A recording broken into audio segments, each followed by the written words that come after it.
Salut à tous, c'est Pang de la chaîne, bienvenue sur cette vidéo qui aujourd'hui va parler de Philotia, d'auto-amour et en l'occurrence d'amour de façon générale.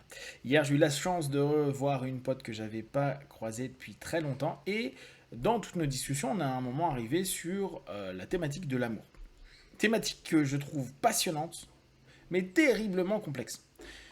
Je trouve ça d'autant plus complexe qu'aujourd'hui en cabinet et puis même de façon générale dans les amis, dans les familles qu'on connaît, il y a beaucoup de problématiques de couple.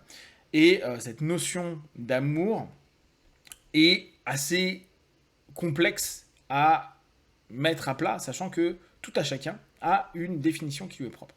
Pour ceux qui avaient été là à l'hypnopapotage virtuel qu'on avait fait justement sur ce thème-là, je pense que c'était un peu après la pandémie, euh, on avait redéfini les 8 types d'amour tels que les Grecs les définissaient, donc avec pragma qui est l'amour qui endure, qui dure dans le temps. On avait storge qui est plutôt l'amour filial, familial. On avait eros qui est l'amour sensuel.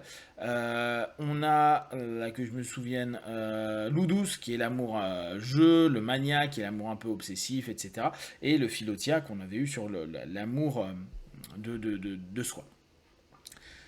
Ce qui est d'autant plus chouette avec la version grecque, c'est quand quelqu'un parle d'amour, or les gens en parlent souvent, moi j'ai besoin de savoir, attends, tu parles de quoi? Tu parles de quel amour? Parce que souvent, nous, on va dire, il y a une différence entre l'amour amitié et l'amour en couple. Ok. Donc en gros, tu es en train de me dire, il y a une différence entre du storge, amour familial, versus eros, amour plutôt sensuel. Mais souvent, dans l'amour, on peut très bien avoir. D'ailleurs, il y en a, c'est leur attente. Hein. Je veux que la personne soit mon meilleur pote, mon confident, mon amant, mon ceci, mon cela, etc. Donc, c'est là où il y a un temps à poser, à se dire attends, de quoi on parle? Et dans cette discussion qui était vraiment chouette, en redéfinissant, on s'est aperçu que il y avait cette difficulté à être apte à recevoir de l'amour et parfois se dire la personne avec qui je suis ne m'aime pas ou je n'ai pas été aimé par cette personne-là. Parce que ça ne correspond pas à la vision qu'on a de l'amour. Donc aux attentes, aux expectatives. N'oubliez pas, vous aimez comme vous aimeriez qu'on vous aime, sauf que les gens parfois ne répondent pas à votre amour comme vous le voulez parce que eux ils aiment comme ils aimeraient que vous l'aimiez. Et donc là, dès le départ, tu sens qu'il y a un petit mismatch qui arrive, tu dis oh là, ça va être compliqué cette histoire.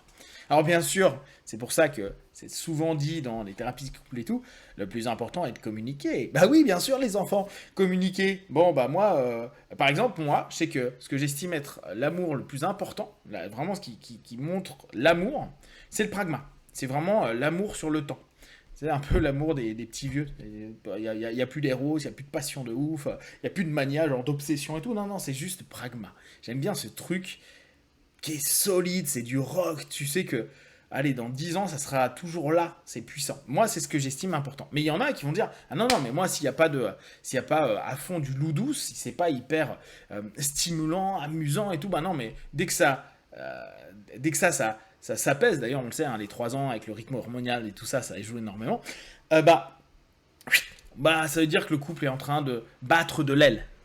Ouais, peut-être pas, mais c'est parce que dans ta définition de l'amour, oui, ça représente ça. S'il n'y a plus un moment ou un autre du loup douce, donc cette notion de stimulation, il n'y a plus d'amour. Et on a beau dire, ouais, alors, il y a des façons et des types d'amour.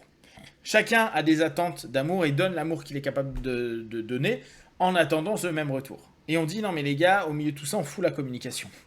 Et je vous embête pas avec justement le philotia, c'est-à-dire le fait de s'aimer soi-même pour ne pas avoir à attendre que l'autre nous donne l'amour qu'on veut parce qu'on se le donne nous-mêmes. Là, vous commencez à sentir que ça devient chaud.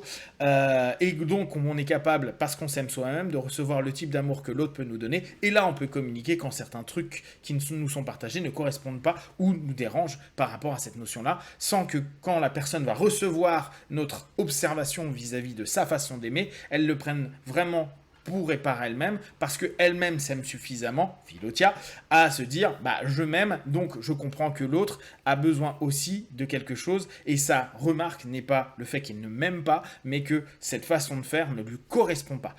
Mais je m'aime suffisamment. Vous êtes bien d'accord qu'avant d'arriver là, c'est chaud. Alors, au départ, on sait très bien, il y a des deals. Genre, on est d'accord pour faire des efforts à un moment donné, à se dire, ouais, mais bon, ça va, je vais ronger mon frein, je vais pas trop l'emmerder, etc., etc.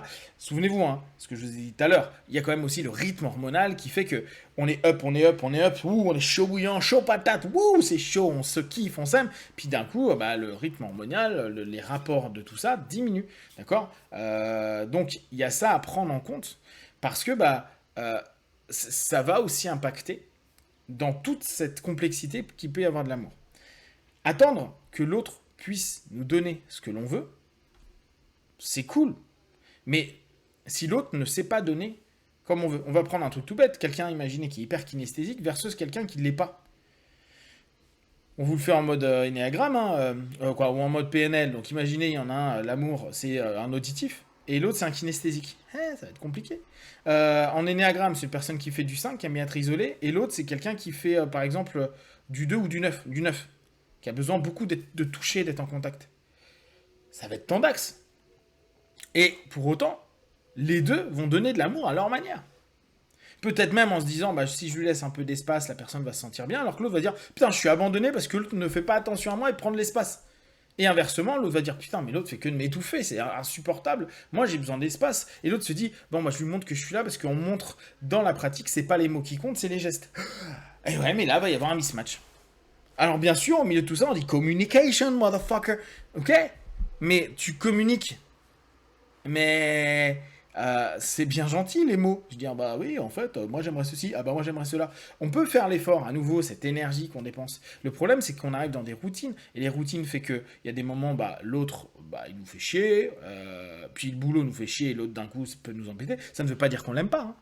Ça veut dire que genre, on est moins apte à accepter certains trucs.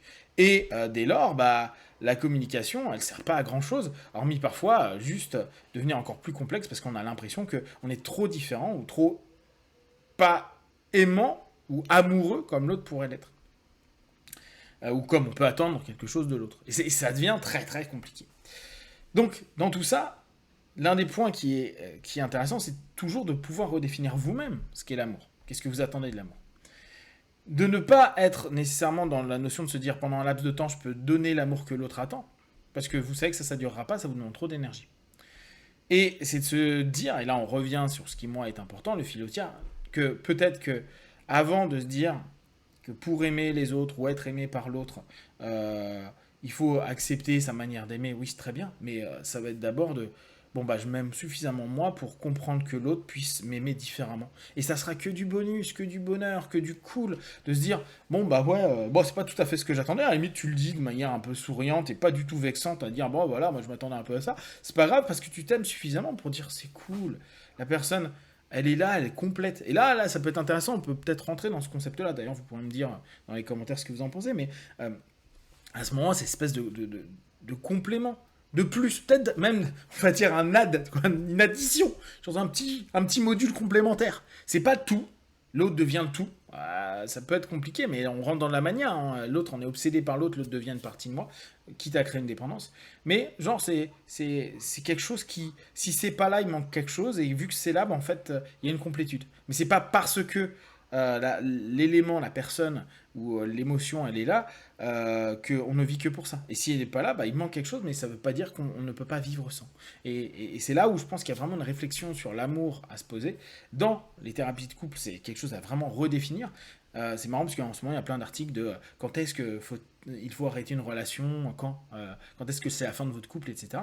Mais la notion d'amour et de définition des termes comme ça sont rarement dans les articles. Ce qui pose problème parce que peut-être qu'on ne parle pas sur les bonnes bases, parce qu'on ne parle pas sur les mêmes discours et pas la même sémantique, pas les mêmes sens des mots. Et c'est peut-être la première chose à redéfinir. Si vous avez des questions à partager sur Facebook, YouTube, j'y répondrai le plus rapidement possible. Et comme d'habitude, ne prenez que ce qui est bon et juste pour vous, testez, observez, analysez, concluez. Be one, ciao.